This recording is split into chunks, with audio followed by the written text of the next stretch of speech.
From the return of YuGiOh's original cast to Netflix's big change in the anime department, I'm your host, AnimeSam, and this is AniNews.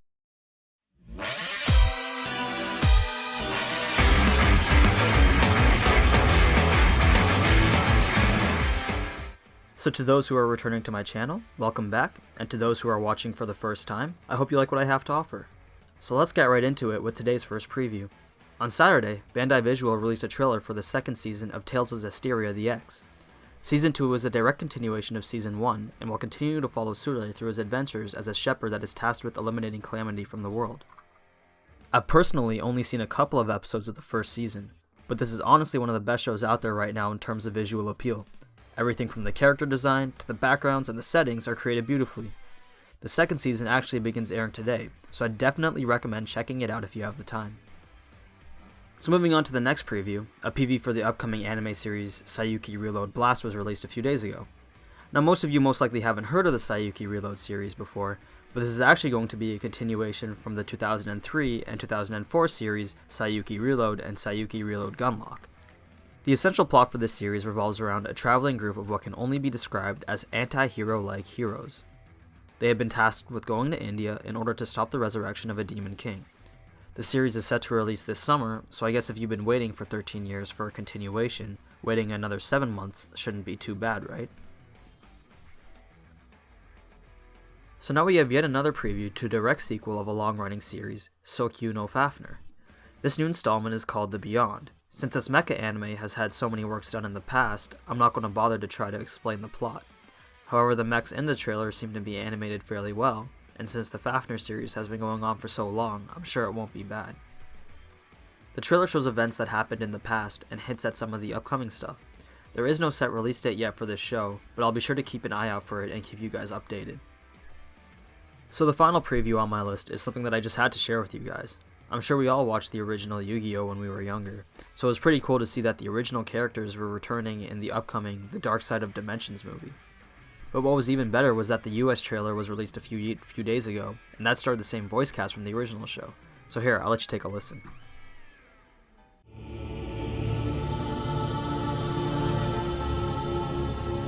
Hey, what are you looking at there, Yugi? Huh? This article says here that they all just disappeared without a trace. I saw online something about 50 people vanishing all at once. Anyway, enjoy your lunch. But how can we, knowing someone or something is making people vanish? That someone could be watching us right now. What I have is the power to change your pathetic world into someplace grand. Someplace you don't deserve to exist. There will be nothing left of you! Not gonna happen. It's time to duel! When I heard this, man, I just thought to myself that this was so nostalgic to hear the same voices again. But yeah, check out the full trailer if you're interested, or go to see the movie when it releases on January 27th. So that's going to wrap up all the previews that I had lined up for today. As always, the links to everything I talk about are in the description below, so definitely give the original content creators the support that they deserve.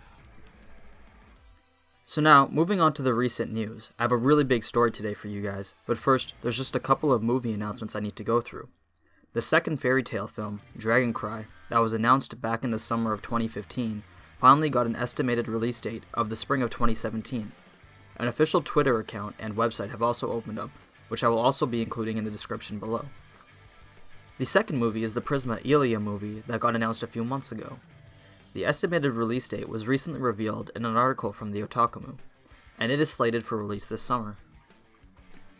Also, Visual Arts Company posted on Facebook a few days ago announcing that they have begun plans for a Little Busters spin-off anime called Could Wafter. That is definitely something to keep an eye out for, considering how popular the original show was.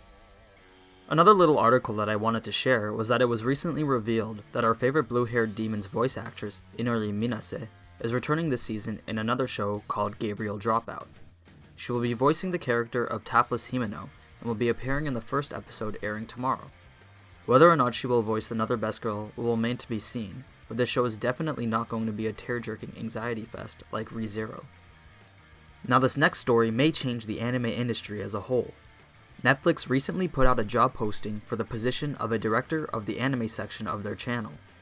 The job posting states that some responsibilities will be to develop original anime content, source, negotiate, and produce great anime projects, identify market trends around anime, as well as make an effort to find new talent, shows, and products. So that might be a bit vague, so I'm just going to briefly go through what this could mean for the anime industry, and it's huge. The director must not only produce original content, but also determine the already existing content that the community really enjoys. Hypothetically, if the community was to show enough interest in a particular show that has long been ended, Netflix could financially support the creators and revive that franchise under the Netflix brand. Not only is this huge for the American side of anime, this could also disrupt the anime industry as a whole. Just look at what Netflix did to cable TV shows. The most popular television series are for majority Netflix originals, meaning that the Netflix could potentially make their channel the #1 source of anime if their content is entertaining or if they happen to revive some fan-favorite dead franchises. However, there is the issue with licensing and whatnot, but Netflix is rich, and it's always good to have hope.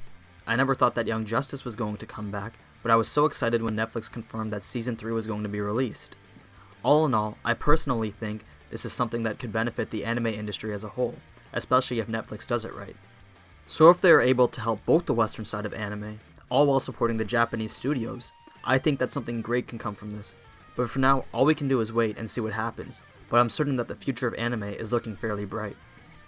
Now with all that being said, you can definitely bet that I'll be covering more on Netflix's involvement in the anime industry. So definitely stay connected to my channel for more coverage on this topic. Alright, so now I'm just going to wrap things up with today's featured community video. This comes from a channel called Because I'm Bored 1. He recently made a video called Blades of Yuri that overlaps the trailer for Blades of Glory with scenes from Yuri on Ice. The editing for the voices were perfect and the scenes were just tied together so well with the trailer audio. It's actually really funny, so please go watch the whole thing on his channel. I promise you that you won't regret it.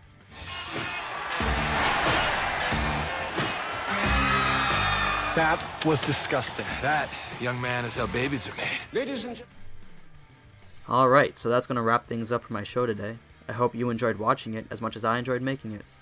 So if you want to stay updated on all the recent anime news, you already know what to do.